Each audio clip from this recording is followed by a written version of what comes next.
Thank you. Thank you. We don't normally get music, so it's super exciting. But yeah, hey guys, just like Tony had mentioned, so we're John and Janae. Obviously sponsored Upline in Business is Devang and RT, and the wonderful Diamonds, Vishal and Sonika Jain. So we have an exciting topic that we want to talk to you guys tonight. It's a little bit different than a lot of the other topics that we typically cover or normally cover. So we're going to weave in a little bit of how we've managed our money, as well as how you can manage your money successfully in business. So to win with money is kind of the topic of our conversation tonight. But I don't know, I'll have Janae, you can talk a little bit, and then I'll bring up the slides. Yeah, I mean, I didn't, but yeah. Hi everyone, Janae here. You missed it during the presentation. I have a background as a research assistant, and we're super excited to be sharing with you guys tonight. Yes. So yeah, well, amazing introduction. So we'll just jump right into it, because we're definitely excited because it is the 4th week of the month. So we do have our 4th week night owl. Somebody can probably put the qualifications in the chat, so those of you guys know that we have the night owl coming up right after this. But what I'm going to do is let me share my screen here, and we're just going to jump right into it so that we can get things rolling. So like I had mentioned, the topic of our training here tonight is called Win with Money. So like I said, I wanted to switch things up a little bit, talk a little bit about maybe a different topic, but also something that's super important to your business. Because one of the things that I've noticed in business, and Janae and I actually struggled with but overcame in business, was how to budget our money, how to financially as a business owner be able to invest in our business, as well as grow the income that we have in business, so that we could obviously reach the levels which everyone says, which is they want to be financially free or financially independent, or not have to work your job for the rest of your life. So obviously everyone wants to get to those goals and dreams, but there's steps along the way. I remember when I was new in business, and I oftentimes see a lot of other new partners in business say that, my goal is financial freedom, and they're 100 PV, 300 PV. And that is a great goal. But I know one thing that actually Devang and RT talked about this a few trainings ago, or maybe at one of our PACE meetings, and I'm kind of stealing a little bit from them. And I know Vishal always says, if you're young, your goal probably shouldn't be financial freedom right now, because there's so much more that you can do as opposed to just quitting your job and things like that. So I want to kind of walk through, there's levels to get to financial freedom. And I want to walk through some of the things that Janae and I have been through, but obviously we haven't yet reached the level of financial freedom. So that level of education information you can get from your uplines who have achieved that, like many of the Q12s and Emeralds on the call and above. So like I said, win with money. So the first thing I want to talk about, and I want to encourage you guys to take notes, screenshot if you're watching this as a recording, or if you're on the call here tonight, definitely take notes and screenshot, because one of the things, again, Devang and RT talked about this a few trainings ago, is there's steps to financial freedom. First, you have to be financially aware. You have to understand the situation that you're in. You might be a single college student who doesn't have a lot of income, might have a lot of debt. You might be a young professional with a good, solid job, a little bit of debt. You might be a family with a lot of debt or different types of things going on. You have a lot of expenses. So you have to first become aware of your situation. Then you have to be financially intelligent. You have to understand, how can you get out of the situation that you're in now and start moving towards financial freedom? Again, because everyone wants that amazing lifestyle. And a lot of the things I'm going to touch on are talked about in the book, Rich Dad, Poor Dad. So I'm going to shout that out right now. But a lot of people want success and, money and freedom, but they don't have any clue of how to get there, or what are the basic steps to take. And then obviously financial independence and financial freedom, which again, we're going to talk about a little bit. Those are pretty common sense, but I want to really hone in with Janae on what is financial awareness, what is financial intelligence, and give you guys some of our perspectives of how we got to the level where we're at. We're at that financial intelligence, working towards independence, and what we did, how we did it, and things like that, and maybe give you guys a couple of resources to kind of take away. So point number one, if you guys want to start taking notes, is financial awareness. I kind of see financial awareness as two basic things that you can do. One is you have to audit yourself. You have to look at yourself. Devang and RT have an amazing video on the Google Drive called Budgeting, which talks about using the budget sheet and going through the last 3 months of your expenses to audit yourself. Basically looking at, okay, my bank account and my credit card statements, financial statements, you have to know where your money is going.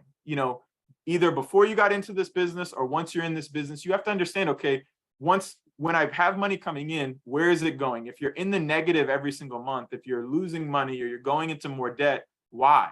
Where is it going? What are some of the things that are causing it? I love the quote that Warren Buffett says is, the important thing is that if you find yourself in a hole, stop digging. So if you're in a bad financial situation or you're struggling, which again, Janae and I were, I'm sure a lot of people that get into this business have some struggles, which is why they're looking for an opportunity to make more. But you also have to understand that it's more than just making money. And again, Robert Kiyosaki outlines it really great in Rich Dad, Poor Dad, is that if you don't change your mindset, more money will likely lead to more problems.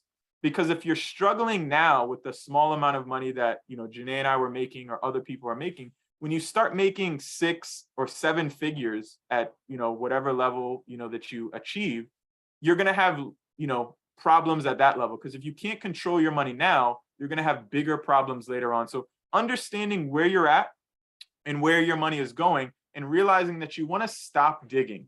And I stole these pictures. Again, I would encourage you to take a screenshot if you can. I stole these pictures from the book Rich Dad, Poor Dad. And again, Devang and Artie's training is that, again, you want to be aware. Because again, I had no awareness, even just reading the book now. I mean, I have some awareness, but I was still a little bit taken aback when I actually read through Rich Dad, Poor Dad. And I started to realize that the habits of successful, wealthy people is obviously very different than the middle class and the poor. And here's a very basic illustration on how it works is, again, for most people who are in what Robert calls the poor category, are basically living paycheck to paycheck. And what that means is that they have their job income coming in, which is their salary, their only source of income, likely. And all of their money is going to their expenses, whether it be taxes, rent, food, transportation, clothes, insert whatever it is. Pretty much money comes in, money goes out. There's pretty much nothing left over. In fact, oftentimes you're in the negative. And that's, again, where Janae and I were when we got into business. But then most people, as they jump up to that middle class, and Robert has an amazing quote, which he says is that the rich people buy assets and middle class people buy liabilities that they think are assets. And there's the famous quote, which if you read Business of the 21st Century, or if you read Rich Dad, Poor Dad, where Robert talks about your home is not an asset, because the definition of an asset is something that's bringing you in money. And the definition of a liability is something that's taking money away from you. So for example, in the purpose of a home, if you're not renting out that home and you're just living in it, that home is bringing you a lot of expenses, taxes, mortgages, things like that. So it's not an asset. It's not bringing you in any money in the traditional sense that people like to say. So what most people in the middle class did, and this is what my parents built their life around. Again, they have a great life, but obviously not where they would want to be, or some people, my goals and dreams. What they did is they had their job income. Again, most likely they only have one income coming in, which is their salary. And that income goes immediately to buying these liabilities. Maybe it's a home, it's a car, credit card debt, student loans, insert whatever. There's a lot of other ways that you can buy liabilities. And what happens is those liabilities have massive expenses that come about with it. A home, payment is your mortgage is going to go up. It's going to cost you more to live. You have taxes, car payments, credit card payments, things like that. And what happens is that all of their money comes here. So maybe they're making a little bit more money. And this is kind of some of the illusions that, again, I realized in reading the book. Maybe you're making more money in the middle class, but you're spending more money because now you've bought more liabilities, which means what? You become a slave to your job. And if you lose your job or you get laid off or something like that, you're in a really bad financial situation, which happened for most people in this COVID pandemic. Some people this happened to, or back in 08, 09, when the stock market crashed. A lot of these things happened where they lost their job. And because they had no salary, there was no assets that they had acquired when times were good that could supplement their income. So what happened is their liabilities and expenses kept needing to be paid for, but they had no income to pay for it. And this is the illusion that most people fall into. And again, this is what Janae and I, with the help of Devang and Artie and Vishal and Sonika, are starting at a really young age, which I'm appreciative of, in learning how to not fall into this trap.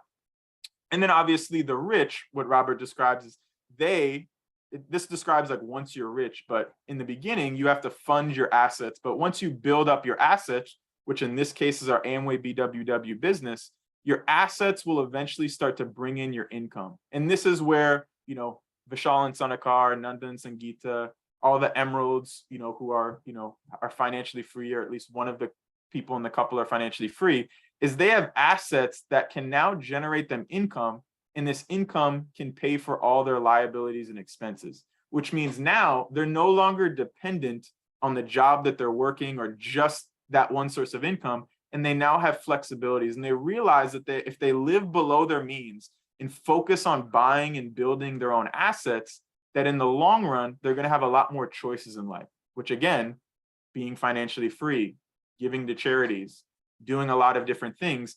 This is the mindset. But oftentimes when you fall into some of these traps, which again, it's easy to, because we don't get taught this in school, it's tough to get to this rich status, or this, what Robert calls as wealthy, because it's hard to buy assets if you have no money or no savings. So this is the key that we like to talk about. So now that you're financially aware of what it is, how money works, again, going through your own expenses, now I want to dive a little bit deeper into the main part of this topic, is how to gain financial intelligence. Because as Robert talks about in the book, and any financial speaker or person talks about, is you have to have a level of understanding and education on how do you make money, how can you limit your expenses and increase your assets. So here's a couple of things, and I want Janae to kind of talk about how we have personally started to take advantage of some of this financial intelligence that we have. But again, if you're taking notes, some things that I wrote down as a financial game plan is plug the leaks, stop digging. If you have so much money going out in food every month, and other expenses, other things, if you have a lot of money that's just leaving your account that doesn't need to be leaving, that you can put to better use, plug the leaks. The reason why a ship sinks isn't because the water around it, it's because the water around it got inside of it. So right now there's leaks in your financial boat. So you want to learn how to plug those leaks so that you can not drown, basically. Getting financially stable, focusing on your asset. Again, another thing that I'll kind of touch on later, after Janae sort of talks, is, Robert says a lot of people think of diversifying, but Robert talks about, and a lot of financial experts talk about, when you don't have a lot of money, you shouldn't be diversifying. You should focus on one asset and build it successfully, because once you have that B quadrant income or a lot of excess income, then it makes sense to diversify. But initially, you should be investing a lot of your time and energy into building an asset so that eventually you can have multiple assets.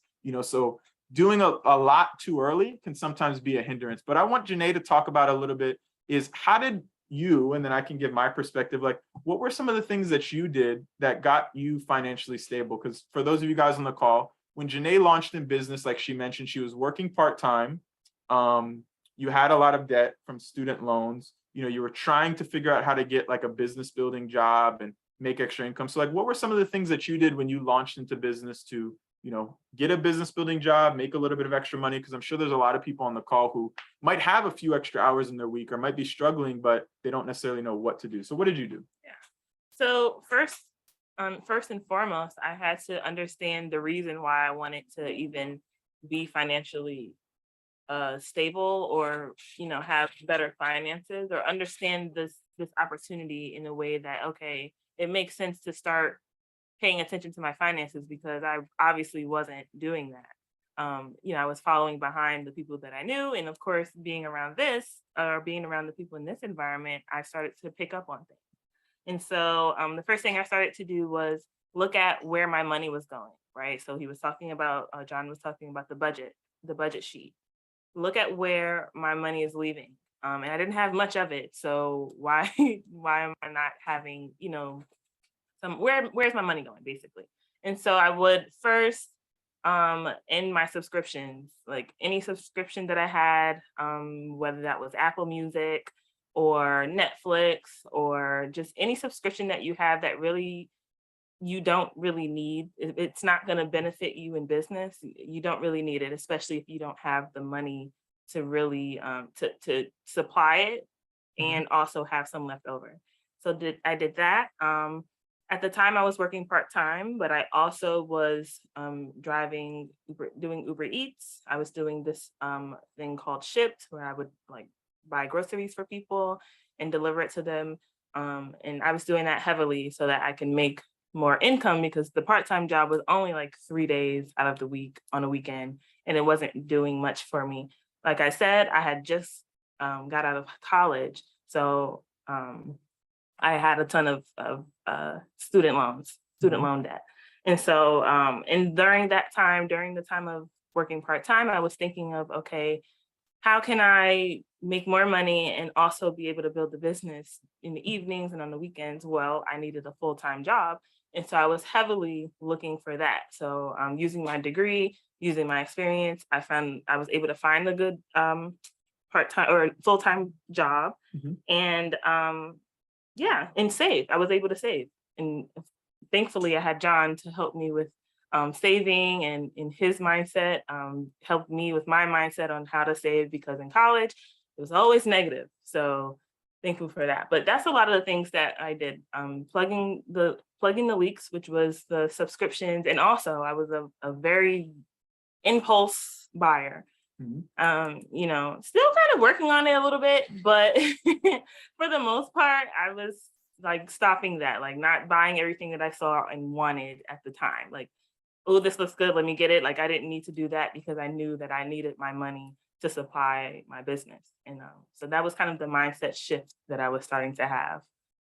Yeah, no, absolutely. And also a funny story to kind of go off of like what Janae said is, I remember one time we were huddling with Devang and Arti, and Devang said that sometimes they go out to the mall and contact, and he said sometimes him and Arti will separate in a store to go and talk to maybe somebody in the men's section or the women's sections. And Devang said that sometimes he'll come around and he'll see Arti, she's like looking at clothes, and he's like, "What are you doing?" And I've noticed over the past couple of weeks that Janae we'll go out to like Nordstrom's or Macy's, and I'll be like, okay, I'm going to go to the men's section. She'll be like, okay, I'm going to go to the women's, find maybe if I can see a sharp woman and stuff like that. And I'll kind of circle around and come back, and I'll be looking, and I'll be like, where's Janae? And I'll see her like off in a corner somewhere looking at like a sweater or a shirt. And I'm like, what did we come here for? So that, again, that's something, again, everyone's human. Everyone's working. It doesn't mean you have to buy it. You can look at it. Yeah.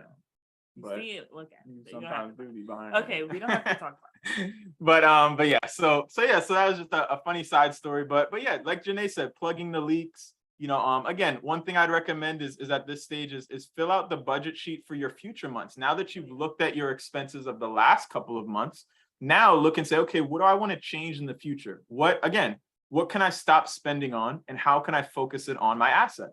Okay, maybe I'm struggling with buying products, but I'm spending $500 a month eating out.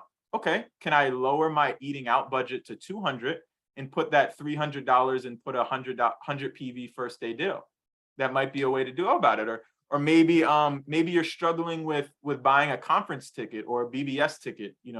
Like Janae said, maybe you can go out and do Uber Eats or DoorDash. I know some people on the call. I remember Kashana, I think she had mentioned last week that she got candidates by doing Uber and stuff like that. So not only is she making extra money, outside of her business to fund her business, but she's also doing things where she can meet and talk to people. So again, figuring out ways creatively, maybe talking with your uplines on how can you put yourself in a position to learn and grow and do that. And then like Janae said, ultimately, the best way to go about it, again, a lot of the extra income ways are kind of short term.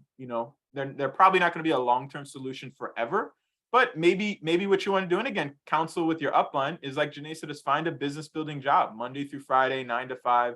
See, this business is built in the evenings and weekends, because majority of America works a 9 to 5. So if you find a source of income that's stable, consistent in that time frame, what's going to happen is it's going to free up a lot more of your time so that you can go out and build the business. So again, those are just some ideas. Again, another tip, the baby steps by Dave Ramsey. Those are some things that we learned. Again, there's a lot of information on that on the internet, but yeah, that's what I would encourage you guys to do. And then the last thing I want to kind of touch on is tax deductions. And again, I want to preface this. I'm only going to talk on it for a minute. I'm not an expert in taxes, so I'm just going to share with you my experiences. I see Ratty on the call here, so I know Ratty's big into accounting and taxes. So if you need real advice, talk to somebody who's certified, who's educated. But I'm just going to give you some basic understanding, because me being an engineer, getting into business for the first time, I didn't understand the benefits of being in business and why is it great to be a part of BWW, because of some of the things that you can save and earn on the back end. So this next slide, again, I'd recommend just taking a screenshot of it. Again, very, very basic information. talk to somebody who's more experienced. I have a resource down here if you want more information on taxes, but pretty simply, what I realize is that a tax deduction basically just means that you can lower the taxable income. So what does that mean? That means that the money that you're making in your business or in your job, if you have deductions to your taxes, that means that the government is only going to tax less of your money. So in this example, if you have $1,000 of a tax deduction, you're in the 24% bracket, pretty simple. You save about $240 in your taxes. So what does that mean? Basically, the tax refund that you get at the beginning of the year, it's going to add money to your tax refund because now you're qualified from you have to pay less taxes. So you either save it or you make more, again, depending on how it works. So that's how I understand it. Again, I'm not a tax, person, but simply, this is just a very simple example for you to realize, what do you qualify for? Like, again, more information here. I remember at Kumargo Diamond, they had a tax expert come in and talk to us about it. So he gave us these resources, which I've used with the help of my upline. So if you want more information, go to iboai.com, go to your resources and go to tax news and info. There's a lot more information there, and check upline because they can obviously help you more. But here's just a simple example. If you're on the BWW subscriptions, what do you have the opportunity to potentially take off in your taxes? If you're on the basic subscription, that's about $100 a month, rounded. And you do that for 12 months, you qualify for $1,200 or $1,200 in a deduction. If you do the book of the month program, again, I'm rounding here. It's not $20 every month, but if it's about $20 a month times 12, that's $240. The BWW conferences are tax deductible conferences, BBSs. Again, I'm just rounding here. It's not exactly 200. You have to be diligent if you just, the IRS is going to, audit you in the future. So you want to be sure that you're doing the right number so you're not doing it illegally. But, there's 4 conferences a year. If it's about 200, and this is just one person. If you have a couple, there's more. Again, $800 product samples. If you're sampling products, you qualify for a deduction. It might be a percentage of it. So again, don't quote me on it. But again, if you add up all of them, this is just a very basic example. It's over $3,000 of tax deductions. So in this example, if you're at this tax bracket and you have this amount of deductions, now you're saving or making over $800. So that's the beautiful part of this business. And this is why sometimes I don't understand why when people want to pause their business or get out of business and they don't do anything else. And I'm like, you're missing out on tax benefits. You're missing out on income. There's so many benefits to being in business. Not only can you make more money, but you can save more money. That's the beautiful part about it. In the E quadrant, as Robert talks about, you're taxed the most. But in the B and I quadrant, you can learn how to legally lower your taxes. And obviously, for more information specifically for Amway IBOs, Amway has an amazing resource, like I said, right here. So again, that's just something, again, food for thought. Again, talk to somebody that's more experienced if you want more detailed information on things like that. But to kind of dive a little bit deeper as we kind of wrap up the next couple of slides, this is a diagram that I made that kind of represents what is that income, because obviously a few slides back, you have this poor, middle class, and rich, but it doesn't really account for what does it look like as an Amway independent business owner starting to build your business. And I realized that there's 3 steps, that you go into. You're a new IBO, and then you become a growing IBO, and then you become a financially free IBO. And here's kind of how those, income balance sheets sort of relate. Very simple. You have your job income, and when you get your salary, what's the first thing that you do? The mindset of the rich is to invest into their assets. So what we teach people to do is we say, invest your salary into your assets of Amway BWW. And as you can see, all of these assets, like I mentioned, are tax deductible. Again, there's a lot more information that you can get. So then once you start to build your asset, you invest your time, your money, and your energy, you start to obviously take care of your liabilities and expenses. Now, again, you have to have enough of a salary to be able to afford paying for your business and other things. So that's where budgeting comes into play. As a new IBO, you're building your business. With any business that you build, initially, it's going to require more of you than it's going to give to you. But the mindset is that over time, when you start to grow in business, your assets are going to start to assist with your job. So this isn't going to be, you're not going to go from a new IBO to financially free. There's a process in between where now you have income coming from your job, but now you've built your business. Maybe you're an eagle in business. Maybe you're a silver, a platinum, an emerald, or whatever level of business. Maybe you're a BFI or a BBI, and you're making some money from business. what is this going to do? Now you're profiting in business. So now you have your income from your job and your income from your business, and it's now working together. So now all these expenses and liabilities can be paid through the income that you're making. You're a growing IBO, so you haven't yet quit your job, but your business is starting to help you with your expenses and your liabilities. And ultimately, the goal that I'm sure most people on this call or watching this video want is to be financially free, as many of the diamonds, emeralds, and beyond have achieved.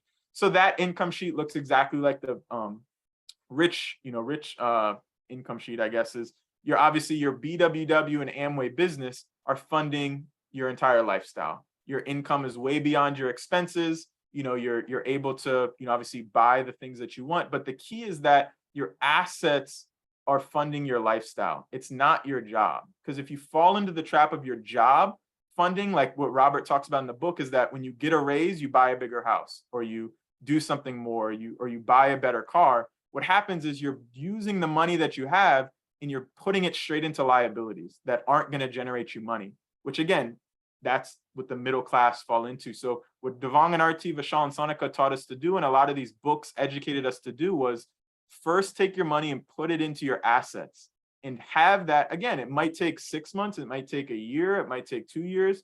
But again, what is the value of having an asset to generate you income that can ultimately make you free? For me, even if it takes 5, 10, 15 years to build this asset, to have a consistent $3, $5, $10,000 a month coming in for the rest of your life, what is that worth? Again, for some people it's worth a lot and they're willing to put effort towards it. For some people, they drop out and they kind of go back into the normal everyday routine of life. So I would encourage you to follow what your coaches and mentors are saying and figure out how to move on this path, because I think it'll help. Yeah. And for something I could have mentioned before that I'll mention now is one thing that we made a priority in our lives is to live below our means and to use our products and use less of, outside products, meaning not going out to eat, but replacing our meals with our shakes and things like that. So there's definitely ways for you to start to incorporate that mindset in your daily lives so that you are saving more money and using your products. You can save money, but also invest in your business and live below your means so that you can eventually become a free IBO. So. Exactly. So like I said, that's really the meat that I wanted to talk about as we kind of wrap up the last couple of slides. Again, I put financial independence and freedom on one page because, again, we haven't yet reached that level. So I would encourage you to talk to the mentor that you're working with that has achieved it, because they can obviously give you some more information. But again, it's pretty simple. It's common sense. Again, financial independence, how I see it, is when your business income is more than your monthly expenses. So now you're independent. Your job is no longer needed or required. Again, I would recommend, as Vishal mentioned to us, is definitely keep working, make as much money as you can, because if you can have multiple incomes coming in, why not make more, as long as it's not interfering with your life, and bank your paychecks. And then financial freedom, again, this is definitely different for everybody, depending on how old you are, your expenses and things like that. But again, one thing I heard in an audio, I think from Dave Taylor, is he mentioned he got free when he put 2 years of money in the bank, 2 years of income in the bank, and was debt free. But again, it could be drastically different depending on how old you are and stuff like that. So, obviously you're going to talk with your mentors before you quit your job. But these are just, again, some thought processes. So as we kind of wrap up, some tips that I would recommend to stay ahead, just like Janae mentioned, is live below your means. Kind of to go off of what Janae just said, was, like you said, I remember I would pretty much every day at lunch, and even till today, I just eat, meal bars, energy drinks, excess, popcorn. Because again, it's just my mindset. Why would I go out and spend money, $10, $15 on a lunch when I can buy my own products that are going to build my asset? Now, obviously, are you going to do this for the rest of your life? No, eventually you're going to, I saw Vishal and Sonika went on a nice little dinner date for Sonika's birthday. So then you get to have those luxuries and buy nice things. But again, when you're building your business, when you're in that new IBO stage,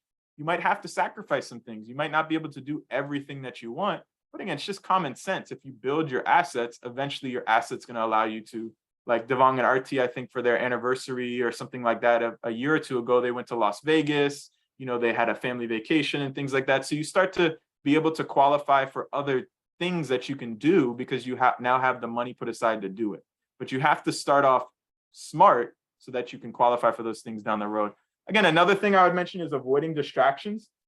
Again, like I mentioned with Robert Kiyosaki, a big thing he says is when you don't have a lot of money, you shouldn't look to diversify too much. So this is kind of that shiny object syndrome, where it's like, oh, maybe I could do I remember Dave Ramsey, I heard him say it's like a BBD, a bigger, better deal. Like, oh, I could make money here, I could do this. Or, for example, maybe you're doing Uber or Shipt and you're like, oh, I could just do that a whole bunch and make, $4,000 or $5,000 a month and things like that. But then you have to understand that there's only certain things that can get you to financial freedom. There's a lot of things that can make you money, but not everything can get you towards your goals. So understanding to avoid those distractions, live below your means, delay gratify, even like we were counseling with Vishal and Sonika, Devang and Arti on, hey, we're thinking of buying a house, we have some money put aside, but what they told us, and we went with it, is they were like, do you need it right now? Could you save more? And I remember Vishal told us that when they went diamond, they wanted to buy a home, but Kumar told him, what if you just saved one more year of diamond income? Your house that you're going to get is much bigger. You're going to be able to do much more. So again, being willing to say, okay, maybe we could do certain things, but why not get advice from somebody who's much further along in life and get access to that mentorship? So that's a big thing. Again, we want to avoid distractions because we want to get to platinum, emerald, and diamond as soon as possible. So I don't want to be distracted with a whole bunch of other things on that journey. Another thing I would say is study success within the business and even outside of the business. I remember Kunkin and Samina, who are our upline founders, EDCs, I remember Samina said that, after Kunkin listens to BWW audios and things like that, he studies, business journals and other businesses. And Kumar, I think, does the same thing, because you can learn a lot from the intelligence and also the stupidity of people outside of this business and what they did, how they lived their life. So be a student of success, because you got to change your mindset. Again, like it says down here, observe the masses and do the opposite. A lot of people in your life are going to recommend, oh, you got married, now you should buy a house. Oh, when are you going to have kids? Oh, when are you going to do this? When are you going to do that? But again, your life is your life. So if you're just going to follow the route that everyone else takes, you're going to have the life that everyone else has. If you want a different lifestyle, that's why I would recommend, again, communicating a lot with upline. Again, the 10,000 hour rule, again, it takes 10,000 hours of effort to master something in business. So that's why, again, it never makes sense to me when somebody gets into business, gives it 3 months, 6 months, maybe even a couple of years of half effort, and then say, oh, it doesn't work for me. And it's like, it takes hours of dedication to be successful. Like the amount of hours that I put into football and training from the age of 5 to the age of 22, when I actually went pro, was way more than 10,000 hours. And I didn't even make it to the highest level. Even seeing people who have reached higher levels of success, like it takes time to be successful. Think of all your emeralds and diamonds and platinums on the call. How much time did they put in? The reason why they can more effectively launch people, build a team, isn't because they're better or, have better characteristics. They've just learned and put in the time and the effort that maybe you haven't. And one of the last things I want to touch on is one thing that I feel like that I didn't realize early on in business, but really helped me. And again, I feel like I've seen a lot of people also not understand, is knowing how the plan works, knowing how the bonuses work. I'm going to show a couple of slides. I'd recommend that you take a screenshot, because if you don't understand how you can make money in this business and the steps it takes to get to your, goals and financial independence, then how are you going to be able to, verbalize like, hey, I want to go platinum and replace my income. I want to go emerald. But if you don't know what it is, you're just shooting for an imaginary target. So again, I'd recommend, I'm not going to go through all these numbers. I'd recommend taking a screenshot. I'm going to send this to your coaches and mentors so you can have these as well. But again, understanding this is just a very simple example, is how much money does A make and how much money does B make? In this example, A is making about $70, but B is making about $155. When you add in the BFI, they're making over $200. Do you know how much money you can make? Like if your goal is to make $200, $500, how is that going to happen for you? Do you understand how the differential bonus works, how the scale works? Again, we've learned stuff in school. Like I remember, I'm sure everyone has been to some level of education in this. You probably studied stuff that you never even learned, that you never even remembered after you studied it, but then you don't take enough time to even, understand this business opportunity that could potentially set you free. It doesn't make sense. Like it just means that you're not serious about your business. For those of you guys that want more information, go to Amway Education. They have a whole module on how to make money, how to calculate your bonuses, how to calculate your profits. go through it. It's free. It's free for you to go through, but you got to take the time and the effort to go through it, study it. Because again, an educated IBO is a dangerous IBO. If you know what you need to do and how you need to do it, it's very simple to get to A to B. But if you have no idea where point B is, then you're just shooting in the dark. You're not going to know anything. Another slide, again, I would just recommend taking a screenshot of this.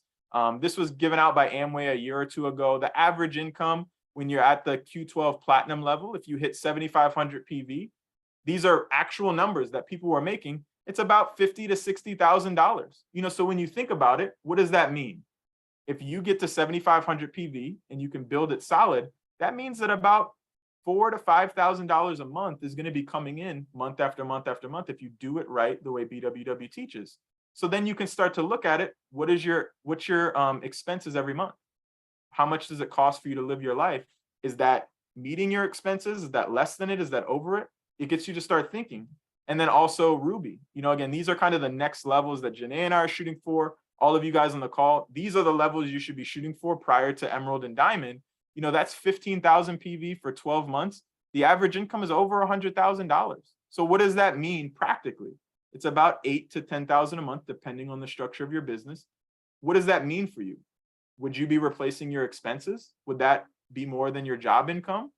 It gets you to start thinking, because again, if you're educated and you know what you're looking for, it's very simple to say, okay, for Janae and I, when we go Founders Ruby, all of our expenses are covered.